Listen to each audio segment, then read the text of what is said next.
नमस्कार दोस्तों, आज हम लोग जो है जीव विज्ञान क्लास 10th का लेक्चर नंबर 2 करने वाले हैं। हम लोग इसमें जो है हम लोग पढ़ेंगे भोजन के बारे में। आज हम लोग जैसे कि आपको पहले लेक्चर में हम जैव प्रक्रम के बारे में बताए थे। जैव प्रक्रम जो होते हैं कितने टाइप्स के होते हैं, उसी में एक जो है पहला चैप्टर का आपका नाम है पोषण, और पोषण में हम लोगों को भोजन चालू करना है आज।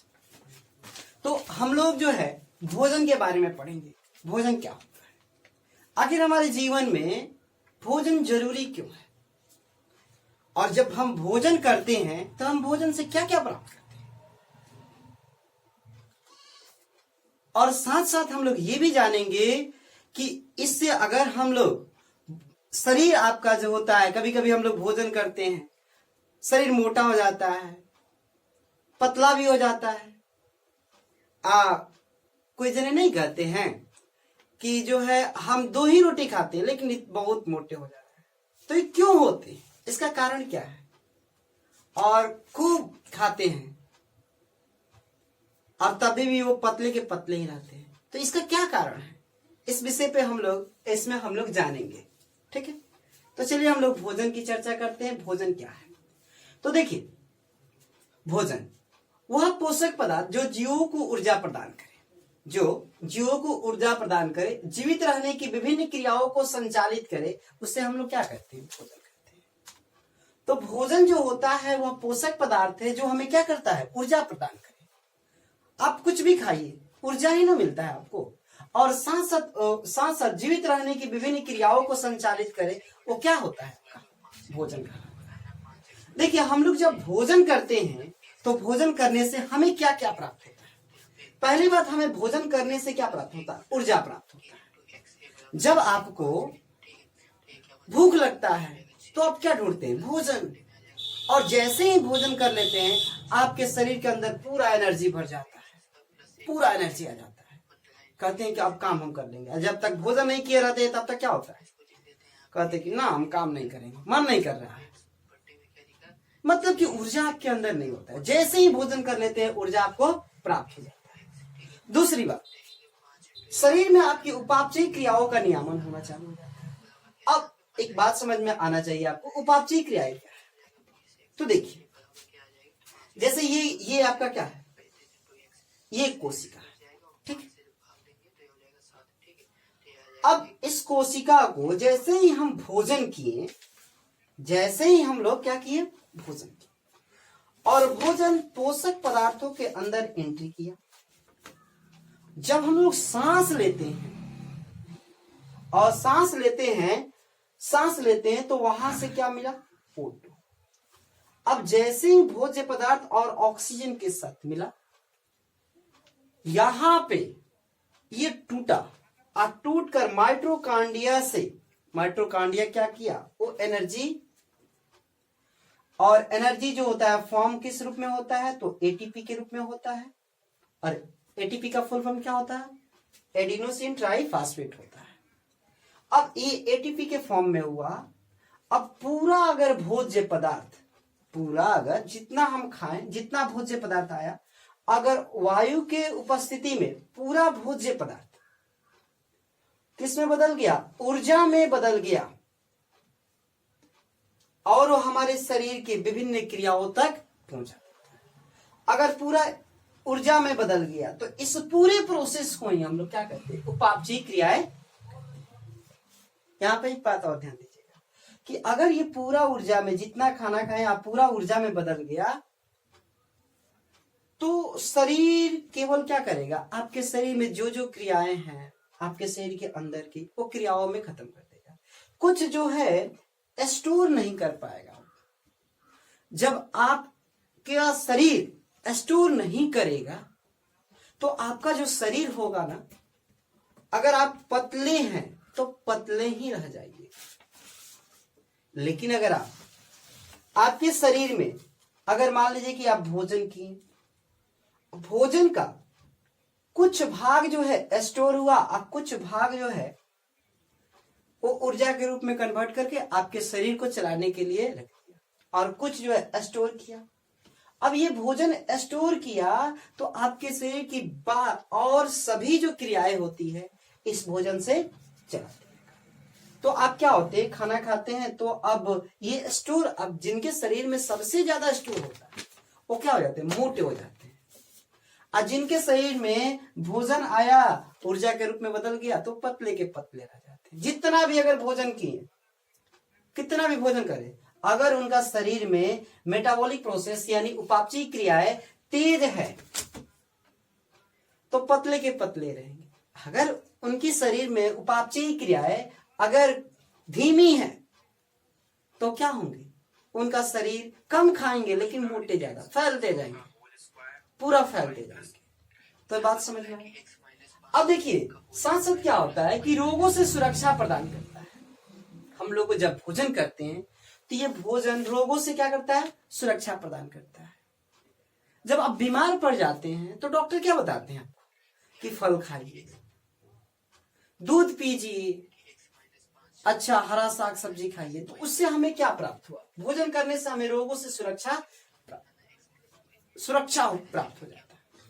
साथ साथ हमारे शरीर से अगर भोजन करते हैं तो आपके शरीर की वृद्धि होती है, कोशिकाओं की वृद्धि होती है। बात समझ में, कोशिकाओं की वृद्धि। अब देखिए हमने पहले बताया था कि वह पोषक पदार्थ, ये पोषक पदार्थ क्या है, तो देखिए पोषक पदार्थ क्या है, वैसे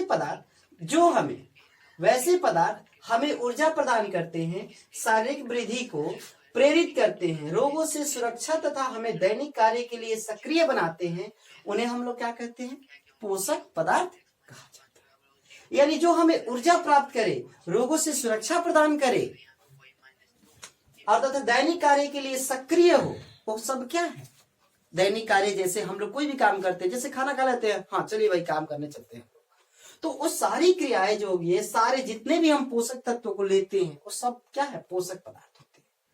अब देखिए आप जब भोजन करते हैं तो भोजन करने से भी कुछ प्राप्त होता है आपको। तो भोजन करने से हमें क्या क्या प्राप्त होता है, तो भोजन करने से हमें कार्बोहाइड्रेट्स प्राप्त होते हैं, वसा प्राप्त होते हैं, प्रोटीन प्राप्त होते हैं, विटामिन, कुछ आपके जो 4 नंबर जो है ये विटामिन प्राप्त होते हैं, साथ साथ खनिज लवण प्राप्त होते हैं, तो ये जो होते हैं, तथा खनिज लवण में बहुत सारे हमारे शरीर में आयरन प्राप्त होता है और बहुत सारे क्रियाएं प्राप्त होती है। देखिए अब हम लोग जो है अब जानेंगे पोषक जो पदार्थ होते हैं, पोषक पदार्थ के कार्यों के बारे में। अब इसके कार्य क्या है, देखिए पोषक पदार्थ के कार्य के बारे में सबसे पहले जो होते हैं ऊर्जा प्रदान करने वाले जो पोषक पदार्थ होते हैं वो कौन होते हैं, कार्बोहाइड्रेट और वसा। कार्बोहाइड्रेट और वसा जो होते हैं हमें जो है डायरेक्ट एनर्जी प्रदान करते हैं। अब जैसे ग्लूकोज जो है ना, ग्लूकोज ये डायरेक्ट हमें क्या करते हैं कि एनर्जी प्राप्त करते हैं। अब जैसे ही ग्लूकोज पीते हैं आपके शरीर के अंदर क्या होता है, फुर्ती आ जाता है। और वसा जो है ये भी क्या है, ये भी जो है कार्बोहाइड्रेट, ये भी जो होते हैं डायरेक्ट ऊर्जा प्रदान करने वाले तत्व होते हैं। अब देखिए दूसरा हम लोग जानेंगे शारीरिक वृद्धि करने वाले। तो शारीरिक वृद्धि जो करते हैं वो हमारे कौन से करते हैं, वो प्रोटीन करते हैं। उपापचयी क्रियाओं का नियमन जो करते हैं वो विटामिन और खनिज और लवण करते हैं। वंशागति में भी पोषक तत्व का बहुत बड़ी भूमिका होती है। जो भी कोशिका होती है, कोशिका के अंदर डीएनए और आरएनए बनाने का ये काम करती है। देखिए अब हम लोग चलते हैं कार्बोहाइड्रेट के बारे में। तो देखिए कार्बोहाइड्रेट क्या होता है, तो कार्बोहाइड्रेट जो होता है कार्बन, हाइड्रोजन और ऑक्सीजन के बने यौगिक होते हैं। कार्बोहाइड्रेट को हम लोग हिंदी में इसे शर्करा के नाम से जानते हैं। और कार्बोहाइड्रेट का जो सूत्र होता है वो C6H12O6 होता है। अगर देखें इसमें कार्बन, हाइड्रोजन और ऑक्सीजन की अनुपात देखें तो कितना अनुपात होता है, देखिए 6 दूना 12, 6 एकम 6, तो यानी 1:2:1 के अनुपात में जो होता है ये क्या होता है, कार्बन, हाइड्रोजन और ऑक्सीजन होता है। इसका जो मुख्य कार्य होता है, कार्बोहाइड्रेट का जो मुख्य कार्य होता है वो शीघ्रता से ऊर्जा प्रदान करना होता है। स्रोत जो है इसका क्या, कार्बोहाइड्रेट कहाँ से प्राप्त हो सकते हैं, तो अनाज से, फल से, शर्करा यानी चीनी से प्राप्त हो सकता है, दूध से, शहद से इत्यादि। बहुत सारे टर्म से क्या हो जाता है, ये हमें कार्बोहाइड्रेट्स प्राप्त हो जाते हैं। देखिए अब कार्बोहाइड्रेट्स के विभिन्न रूप, कार्बोहाइड्रेट्स के विभिन्न रूप जो होते हैं क्या क्या होते हैं, तो कार्बोहाइड्रेट्स के विभिन्न रूप जो होते हैं जैसे ग्लूकोज हो गया, फ्रुक्टोज हो गया, सुक्रोज हो गया, स्टार्च हो गया, सेलुलोज हो गया, काइटिन हो गया, ये सब कार्बोहाइड्रेट्स के क्या है, ये विभिन्न विभिन्न रूप होते हैं। जैसे हम लोग जो है, जैसे हम लोग कोई भी खाना खाते हैं तो उससे क्या हमें प्राप्त होता है, ग्लूकोज प्राप्त होता है। तो ग्लूकोज का जो सूत्र होता है वो C6H12O6 होता है। और फ्रुक्टोज जो होता है, जो सबसे मीठा कहा जाता है, वो फ्रुक्टोज होता है। फ्रुक्टोज यानी किसमें पाया जाता है, फ्रुक्टोज यानी फ्रुक्टोज यानी फल। तो ये फल में जो होता है फ्रुक्टोज पाए जाते हैं। जैसे सुक्रोज की बात करें, सुक्रोज जो होता है गन्ना में पाया जाता है, और गन्ना से क्या बनता है, चीनी बनता है, तो चीनी में भी क्या पाए जाते हैं, सुक्रोज पाए जाते हैं। स्टार्च, चोकर में जो होते हैं स्टार्च पाए जाते हैं। चोकर जो होते हैं इसमें सबसे ज्यादा अगर देखा जाए तो कार्बोहाइड्रेट्स की मात्रा उपस्थित होती है। अगला जो है सेल्यूलोज, ये सेल्यूलोज जो होते हैं ये हम लोग नहीं पचा पाएंगे। सेल्यूलोज जो है हम लोग ये नहीं पचा पाते हैं। ये जो होते हैं सेल्यूलोज जो होते हैं, जैसे वस्त्र हो गया, ये सेल्यूलोज के बने होते हैं, वस्त्र हो गया। पेड़ हो गया, पेड़ पौधे ये जो होते हैं, कागज हो गया, पेड़ पौधे हो गए, कागज पेड़ पौधे, ये सब किसके बने होते हैं, सेल्यूलोज के बने होते हैं। अगला बात करते हैं हम लोग काइटिन की। तो काइटिन जो होते हैं, काइटिन ये मछली जो होता है ना, मछली आपका ये जो मछली है, ये मछली, तो मछली की जो चोइयां होती है ना, तो मछली की चोइयां जो होती है वो किसका बना होता है, वो काइटिन की बनी होती है। ठीक है, अब इसका स्क्रीनशॉट आप लेना चाहते हैं तो ले सकते हैं।